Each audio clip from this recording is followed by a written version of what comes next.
Hello everyone, this is your biology educator चानी कनिक और आज का ये वीडियो मैंने उन सारे बच्चों के लिए बनाया है जो नीट 2025 में अपीयर होने वाले हैं और थोड़ी बहुत कंफ्यूजन्स हैं कि नई एनसीईआरटी से क्या पढ़ना है, ओल्ड एनसीईआरटी से क्या छोड़ना है या फिर क्या पढ़ना है। All these kinds of confusions मैंने यहाँ पर क्लियर करने के लिए वीडियो बनाया है, लिस्ट बना दी आप लोगों के लिए न्यू और ओल्ड एनसीईआरटी में से क्या क्या आप लोगों को पढ़ना है या स्किप करना है। और क्यों इंपॉर्टेंट है ये, क्योंकि आप कोई भी एग्जाम देने जा रहे हो तो उसके लिए सबसे जरूरी बात होती है कि आपको उसका सिलेबस पता होना चाहिए, किस तरीके के क्वेश्चंस आते हैं ये पता होना चाहिए। अगर आपको ये नहीं पता है तो आप सही डायरेक्शन में कभी तैयारी कर ही नहीं सकते हैं। सो that is why let's have a look at the syllabus. जब तक एटलीस्ट एनटीए हमारे ऊपर कोई बॉम्ब ना फोड़े, जब तक कोई नया धमाका ना करे, तब तक तो हम यही फॉलो करने वाले हैं जो आपके सामने मैं अभी आपको दिखा रही हूं। सो देखिए, फर्स्ट ऑफ ऑल हमारी न्यू एनसीईआरटी ओल्ड एनसीईआरटी में से मैंने सिर्फ वो टॉपिक्स यहाँ पे डाले जिनमें की कंफ्यूजन होता है कि क्या पढ़ना है क्या स्किप करना है, ठीक है।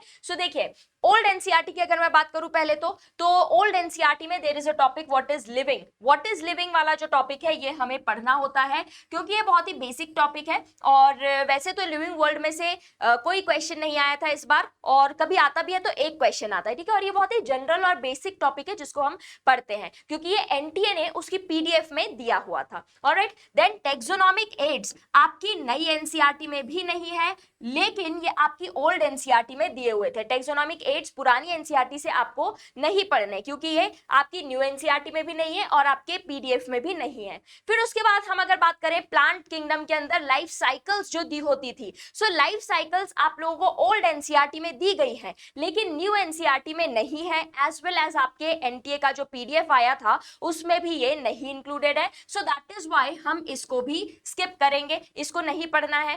फिर उसके बाद अगर मैं बात करूं मॉर्फोलॉजी की, सो मॉर्फोलॉजी में जो ओल्ड एनसीईआरटी में आपकी पुरानी वाली एनसीईआरटी में जो मॉडिफिकेशंस दिए हुए हैं रूट स्टेम के, वो आप लोगों को पढ़ने हैं। जितने भी मॉडिफिकेशंस है वो हम पढ़ेंगे क्योंकि ये एनटीए की पीडीएफ में दिया हुआ है। फिर उसके अलावा अगर मैं बात करूं एनाटॉमी की, सो एनाटॉमी में जो टिश्यूज है, प्लांट टिश्यूज, वो इंपॉर्टेंट है, वहां से क्वेश्चंस आएंगे। सो दैट इज व्हाई टिश्यूज वाला पोर्शन हम एनाटॉमी में से पढ़ेंगे। वैसे अगर न्यू एनसीईआरटी की बात करें हम, सो न्यू एनसीईआरटी में एनाटॉमी में आपको पता है कि बच्चा ही क्या है, डायरेक्टली टिश्यू सिस्टम्स दिए हुए हैं आपको उसमें, है ना। सेकेंडरी ग्रोथ भी हटा दिया गया है। सो लेकिन एनाटॉमी में आपको टिश्यूज वाला जो पार्ट है वो आप लोगों को इसमें पढ़ना पड़ेगा। फिर उसके अलावा अगर मैं बात करूं सेकेंडरी ग्रोथ की, तो सेकेंडरी ग्रोथ हमें नहीं पढ़ना है क्योंकि सेकेंडरी ग्रोथ आपकी नई एनसीईआरटी में भी नहीं है और जो पीडीएफ था अपना एनटीए का उसमें भी नहीं था, ठीक है। सो एनाटॉमी में से ये हमने स्किप किया।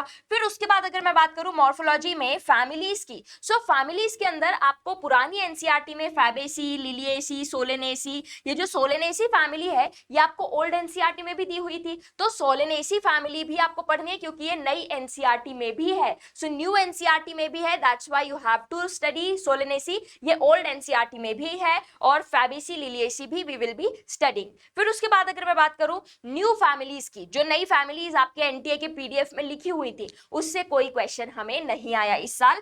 पीडीएफ में तो भले ही लिखी थी लेकिन इसमें से हमें इस साल क्वेश्चन कोई भी नहीं पूछा गया। ऑलराइट, देन क्योंकि ऑब्वियसली वो नई एनसीईआरटी में भी नहीं दी हुई है, वो कहीं पर भी एनसीईआरटी में नहीं दी है, दैट्स व्हाई उसमें से कोई क्वेश्चन नहीं बना। फिर उसके बाद अगर मैं बात करूं आगे की, सो देखिए स्ट्रक्चरल ऑर्गेनाइजेशन इन एनिमल्स में एनिमल टिश्यूज तो हमें पढ़ना ही है क्योंकि इसमें से क्वेश्चन आया था आप लोगों का और ये इंपॉर्टेंट है। So that is why animal tissues हम पढ़ेंगे। फिर ओल्ड एनसीईआरटी में दिया एनिमल टिश्यूज, आपकी न्यू एनसीईआरटी में सिर्फ और सिर्फ फ्रॉग दिया हुआ है ना, और एनटीए के पीडीएफ जो रिलीज हुआ था उसमें भी फ्रॉग दिया हुआ था, तो आप लोगों को फ्रॉग भी पढ़ना है। फ्रॉग आपकी नई एनसीईआरटी में दिया हुआ है, एज वेल एज आपको एनिमल टिश्यूज ओल्ड एनसीईआरटी में से पढ़ना होगा। कॉकरोच की अगर मैं बात करूं तो ये भी ओल्ड एनसीईआरटी में है और ये भी हमें पढ़ना होगा क्योंकि एनटीए के पीडीएफ में लिखा हुआ था कि इंसेक्ट, फ्रॉग, वो ब्रैकेट में जो भी लिखा था, लेकिन इंसेक्ट का मतलब था कॉकरोच और कॉकरोच से 2 क्वेश्चंस आए थे इस बार। So definitely we will study that. फिर उसके बाद अगर मैं बात करूं बायोमोलिक्यूल्स की, सो बायोमोलिक्यूल्स में से एक जो टॉपिक पुरानी एनसीईआरटी में था मेटाबॉलिज्म वाला, dynamic state of living and metabolism, ये सब कुछ जो दिया हुआ था उसमें से यूबी क्वेश्चन नहीं आता था। और अब क्योंकि आपकी न्यू एनसीईआरटी में वो नहीं है, आपकी जो एनटीए की पीडीएफ है उसमें नहीं है, तो that's why we will skip this, इसको हम लोग नहीं पढ़ेंगे। देन आफ्टर दैट अगर मैं बात करूं पूरे चैप्टर्स जो डिलीट हुए हैं, so the chapters that have been deleted, transport in plants we don't have to study. Mineral nutrition पूरा चैप्टर जो पुरानी एनसीईआरटी में ये दोनों चैप्टर्स थे ये हमें नहीं पढ़ना पढ़ने हैं। फिर फोटोपीरियडिज्म, वर्नलाइजेशन जो plant growth and development chapter है उसके एंड में जो दिए थे ये भी हमें नहीं पढ़ना है, because these are absent in your new NCERT as well as NTA की पीडीएफ में नहीं है। तो जो आपका प्लांट ग्रोथ एंड डेवलपमेंट वाला है प्लांट फिजियोलॉजी में, उसमें से ये टॉपिक्स हमें लास्ट के नहीं पढ़ने हैं। फिर उसके अलावा अगर मैं बात करूं ह्यूमन फिजियोलॉजी की, सो ह्यूमन फिजियोलॉजी में एक तो आप लोग जानते ही हैं कि आपका डाइजेशन एंड एब्जॉर्प्शन वाला जो चैप्टर है दैट इज डिलीटेड, है ना। पुरानी एनसीईआरटी में था वो, लेकिन नई एनसीईआरटी में नहीं है या फिर आपकी एनटीए की पीडीएफ में भी नहीं है। सो ये वाला हम चैप्टर नहीं पढ़ेंगे, ठीक है। और उसके अलावा बाकी की पूरी ह्यूमन फिजियोलॉजी तो एज इट इज है, लेकिन उसमें जो बीच बीच में प्रैक्टिकल वगैरह दिया है, जहां पे भी वो पीडीएफ में एनटीए ने दिया था वो हमें नहीं पढ़ना है, जहां जहां पे भी प्रैक्टिकल की जिक्र था वो हमें नहीं देखना है। लेकिन अगर मैं बात करूं ह्यूमन फिजियोलॉजी की, तो ह्यूमन फिजियोलॉजी के अंदर बाकी के सारे चैप्टर सेम है, लेकिन हाँ जो न्यूरल कंट्रोल एंड कोऑर्डिनेशन वाला चैप्टर है, न्यूरल कंट्रोल एंड कोऑर्डिनेशन से रिफ्लेक्स आर्क, आई और ईयर पुरानी एनसीईआरटी में दिया हुआ था, वो अब हमें नहीं पढ़ना है। Reflex arc, I and year we do not have to study, वो न्यू एनसीईआरटी में वैसे भी नहीं दिया हुआ है, आपकी नई एनसीईआरटी में वो नहीं है, लेकिन पुरानी में था। और एनटीए की पीडीएफ में भी ये नहीं लिखा है, तो ये हमें इसलिए नहीं पढ़ना होगा। हाँ, अनटिल एंड अनलेस एनटीए कोई बीच में नया धमाका करे, कोई नई एंट्री कर दे या फिर कुछ नया बता दे, तो हम उसको फॉलो करेंगे, अदरवाइज अभी तो हम यही फॉलो करने वाले हैं। फिर ओल्ड एनसीईआरटी से अब अगर मैं क्लास 12 की बात करूं, so reproduction in organisms chapter आप जानते हैं कि ये डिलीटेड है ना, so we do not have to study this chapter. फिर उसके बाद अगर मैं बात करूं स्ट्रेटजीज ऑफ फूड एनहांसमेंट वाला चैप्टर पूरा डिलीटेड है, तो इसको भी हम नहीं पढ़ेंगे। लेकिन ये जो पर्टिकुलर चैप्टर है स्ट्रेटजीज ऑफ फूड एनहांसमेंट वाला, इसके अंदर ओल्ड एनसीईआरटी में ये था, है ना, और इसके अंदर एक पैराग्राफ हुआ करता था, मतलब एक पेज था, लगभग एक पेज के करीब था वो, जिसके अंदर tissue culture, micro propagation, somatic hybridization, ये बातें लिखी हुई थी। पुरानी एनसीईआरटी में आपको ये टॉपिक्स मिलेंगे स्ट्रैटेजीज ऑफ फूड एनहांसमेंट वाले चैप्टर में, लेकिन न्यू एनसीईआरटी में ये जो सारे टॉपिक्स हैं ये आप लोगों को कहां ऐड करके दे दिए गए हैं, ये टॉपिक्स आपके ऐड हो गए हैं बायोटेक्नोलॉजी एंड इट्स एप्लीकेशंस में। सो बायोटेक एंड इट्स एप्लीकेशंस नई एनसीईआरटी अगर आपके पास है तो आपको ये पेज मिल जाएगा, और इस साल इसमें से क्वेश्चंस आए थे, 2024 में इसमें से क्वेश्चंस पूछे गए थे। That is why new NCERT में है, so that is important. So in all आप लोगों को मेनली आपकी न्यू एनसीईआरटी ही फॉलो करनी है। एंड यस, उसमें से कुछ ऐसे टॉपिक्स हैं जो कि पुरानी एनसीईआरटी में दिए गए थे, नई में नहीं है, लेकिन एनटीए ने पीडीएफ में लिखे थे, तो उनको मैंने यहाँ पे टिक मार्क लगाया है। जैसे कि ऑर्गेनिजम्स एंड पॉपुलेशन जो चैप्टर है, उसकी शुरुआत में ऑर्गेनिज्म एंड एनवायरमेंट वाला जो टॉपिक है दैट इज इंपॉर्टेंट, क्योंकि वो पूरी इकोलॉजी का बेस बनाता है, इसको आप स्किप नहीं कर सकते हैं। ऑल्सो ये टॉपिक एनटीए ने अपनी पीडीएफ में भी लिखा हुआ है, सो ये हमें पढ़ना होगा, क्योंकि उसके अंदर काफी सारे जो बायोटिक एबायोटिक फैक्टर्स होते हैं वो बताए हैं। फिर उसके बाद आपको conformers, regulators and partial regulators, फिर एडाप्टेशन वाला पार्ट, ये सब कुछ इसमें दिया हुआ है, organisms and environment. So that is why ये हम पढ़ेंगे, जबकि न्यू एनसीईआरटी जो है उसमें ऑर्गेनिजम्स एंड पॉपुलेशन जो चैप्टर है वो डायरेक्टली पॉपुलेशन से शुरू होता है, ऑर्गेनिज्म एंड इट्स एनवायरमेंट नहीं दिया है उसमें, लेकिन ओल्ड एनसीईआरटी से हम उसे पढ़ेंगे। फिर उसके बाद अगर मैं बात करूं इकोलॉजिकल सक्सेशंस की, अब देखिए जो इकोसिस्टम वाला चैप्टर है, इकोसिस्टम चैप्टर में आप लोगों को सिर्फ पिरामिड्स तक पढ़ना है, ठीक है, ओनली टिल पिरामिड्स। पिरामिड्स के बाद जो कुछ भी दिया है इकोलॉजिकल सक्सेशन या फिर न्यूट्रिएंट साइक्लिंग, इकोसिस्टम सर्विसेज, ये सब पुरानी एनसीईआरटी में दिया था, वो सब कुछ हमें नहीं पढ़ना है क्योंकि आपके एनटीए की पीडीएफ में नहीं दिया हुआ है। फिर उसके बाद अगर मैं बात करूं एनवायरमेंटल इश्यूज की, सो एनवायरमेंटल इश्यूज चैप्टर जो है वो पूरा डिलीटेड है, so that is also something that we will skip. So in all ये आप लोगों को बातें याद रखनी है, मैंने यहाँ पर टिक मार्क लगा दिया और क्रॉस लगा दिया आपके लिए, ताकि कोई कंफ्यूजन ना हो। और हाँ, एक छोटा सा टॉपिक रेड डेटा बुक, जो कि बायोडाइवर्सिटी कंजर्वेशन में एनटीए ने अपनी पीडीएफ में लिखा गया है, इसको मैंने अलग से लिखा है क्योंकि ये जो है ये हम लोगों को पढ़ना होता है। वैसे तो मैं बताऊं तो रेड डेटा बुक क्या है, आईयूसीएन द्वारा दी जाने वाली एक बुक होती है, एक डेटा होता है जिसके अंदर कौन सी स्पीशीज एंडेंजर्ड है, एक्सटिंक्ट होने की कगार पे है या फिर लीस्ट कंसर्न्ड है, ये सारी बातें रेड डेटा बुक में दी जाती है। Okay, so yes, red data book में मेनली जो एक्सटिंक्ट हो रही है स्पीशीज, एक्सटिंक्ट हो चुके हैं,